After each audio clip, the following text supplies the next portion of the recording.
Hello दोस्तों, कैसे हैं आप सभी। उम्मीद है आप सभी अच्छे होंगे और आपकी तैयारी भी बेहतर ढंग से चल रही होगी।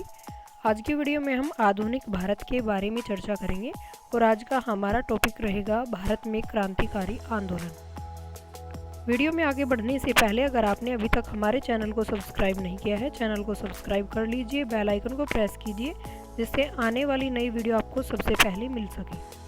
भारत में क्रांतिकारी आंदोलन की शुरुआत 1899 ईस्वी से हो जाती है। वीडी सावरकर यानी विनायक दामोदर सावरकर के द्वारा 1899 में मित्र मेला नाम की एक संस्था स्थापित की गई थी। 1904 में इसे एक गुप्त सभा अभिनव भारत में परिवर्तित किया गया। अभिनव भारत की शाखाएं महाराष्ट्र के अलावा कर्नाटक और मध्य प्रदेश में स्थापित की गई थी। 27 सितंबर 1925 को केशव बलिराम हेडगेवार ने राष्ट्रीय स्वयंसेवक संघ की स्थापना की। इसका मुख्यालय नागपुर महाराष्ट्र में स्थित है। जतीन्द्र नाथ मुखर्जी के द्वारा 1879 से 1915 ईस्वी के बीच बंगाल में जो आंदोलन चला उसके क्रांतिकारी जतीन्द्र नाथ मुखर्जी थे।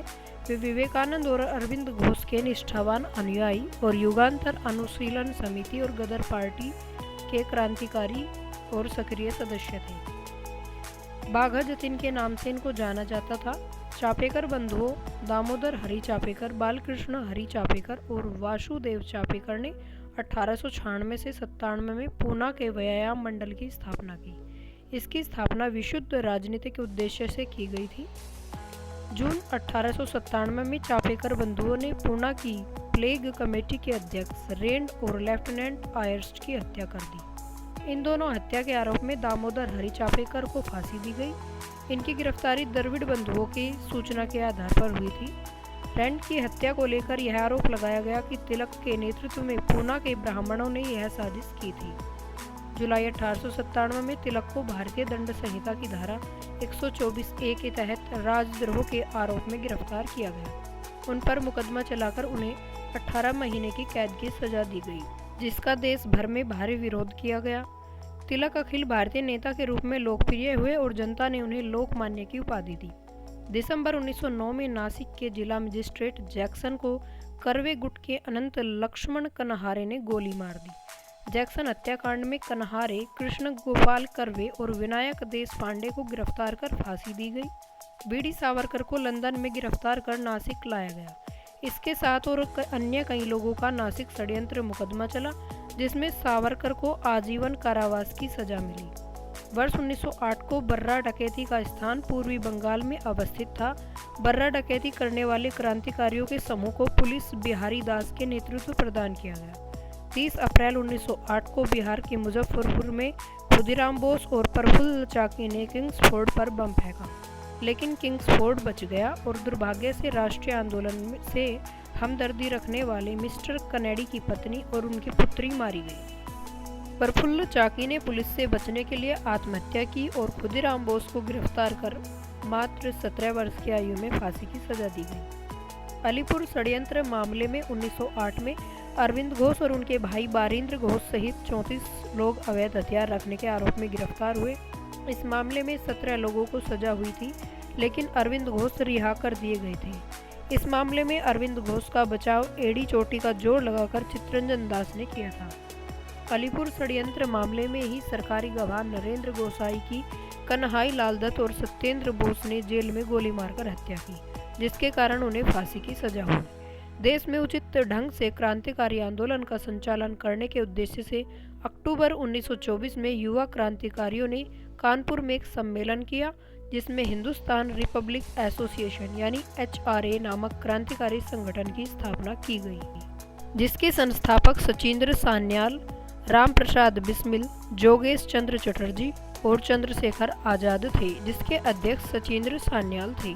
इस संस्था द्वारा 9 अगस्त 1925 को उत्तर रेलवे के लखनऊ सहारनपुर संभाग के काकोरी नामक स्थान पर 8 down Saharanpur Lucknow passenger train पर डकैती डालकर सरकारी खजाना लूटा गया। ये घटना काकोरी कांड के नाम से प्रसिद्ध है और वर्तमान में इसे काकोरी एक्शन डे के नाम से जाना जाता है। इस कांड में 29 क्रांतिकारियों को गिरफ्तार किया गया, जिसमें राम प्रसाद बिस्मिल, अशफाक उल्ला खां, रोशन लाल और राजेंद्र लाहिड़ी को फांसी की सजा हुई, जबकि चंद्रशेखर आजाद फरार हो गए।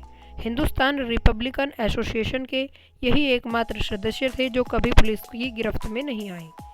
27 फरवरी 1931 को इलाहाबाद, जो वर्तमान में प्रयागराज के नाम से जाना जाता है, में अल्फ्रेड पार्क में ये पुलिस मुठभेड़ में मारे गए। अशफाकुल्लाह खां भारतीय स्वतंत्रता के लिए फांसी पाने वाले पहले रिकॉर्डेड मुस्लिम थे। उन्होंने काकोरी षड्यंत्र केस में फैजाबाद, जो वर्तमान में अयोध्या के नाम से जाना जाता है, जेल में 19 दिसंबर 1927 को 27 वर्ष की अवस्था में फांसी दी गई। प्रसिद्ध क्रांतिकारी पंडित राम प्रसाद बिस्मिल को फांसी से 2 दिन पहले जब दूध पीने हेतु दिया गया तो उन्होंने अस्वीकार किया और कहा, अब मैं केवल अपनी मां का दूध लूंगा। वर्ष 1928 में चंद्रशेखर आजाद के नेतृत्व में दिल्ली के फिरोज शाह कोटला मैदान में Hindustan socialist republication association HSRA की स्थापना हुई। 1928 में साइमन कमीशन भारत आया, जिसका विरोध किया गया और इस विरोध में लाला लाजपत राय पर सैंडर्स के द्वारा लाठियों से प्रहार किया गया।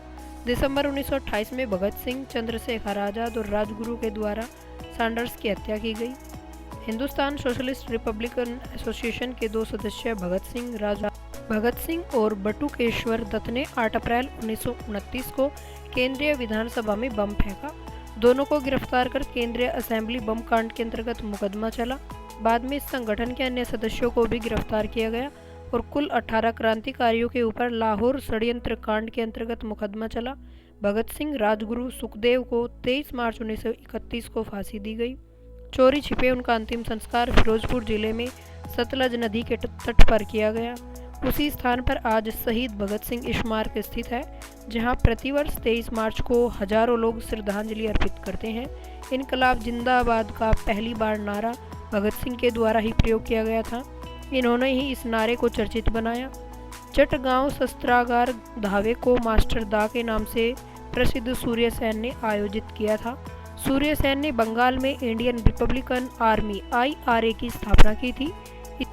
22 अप्रैल 1930 को IRA के सदस्यों और सेना के बीच संघर्ष हुआ, जिसमें 80 सैनिक मारे गए और 12 क्रांतिकारी मारे गए। 16 फरवरी 1933 को सूर्य सेन को गिरफ्तार किया गया, उनके ऊपर मुकदमा चलाया गया और 12 जनवरी 1934 को उन्हें फांसी दी गई। लाहौर षड्यंत्र केस के अंतर्गत गिरफ्तार जतिन दास ने जेल में राजनीतिक बंदी का दर्जा प्राप्त करने के लिए भूख हड़ताल की। 63 दिन की भूख हड़ताल के बाद 13 सितंबर 1929 को उनकी मृत्यु हो गई। निष्क्रिय विरोध के सिद्धांत का प्रतिपादन अरविंद घोष ने अपनी पुस्तक वंदे मातरम में किया था। सुभाष चंद्र बोस ने कांग्रेस के अध्यक्ष का पद त्याग करने के बाद 3 मई 1939 को फॉरवर्ड ब्लॉक की स्थापना की। दिसंबर 1931 में बंगाल की 2 स्कूली छात्राओं शांति घोष और सुनीति चौधरी ने एक जिलाधिकारी को गोली मारकर उनकी हत्या की। 1932 में बीना दास ने दीक्षांत समारोह में उपाधि ग्रहण करने के समय बहुत नज़दीक से गवर्नर पर गोली चलाई। भगत सिंह ने कहा था, आलोचना और स्वतंत्र चिंतन एक क्रांतिकारी की 2 विशेषताएं हैं। उम्मीद है वीडियो आपको पसंद आई होगी। भारत में क्रांतिकारी आंदोलन का ये टॉपिक काफ़ी इम्पोर्टेंट है। Thank you so much.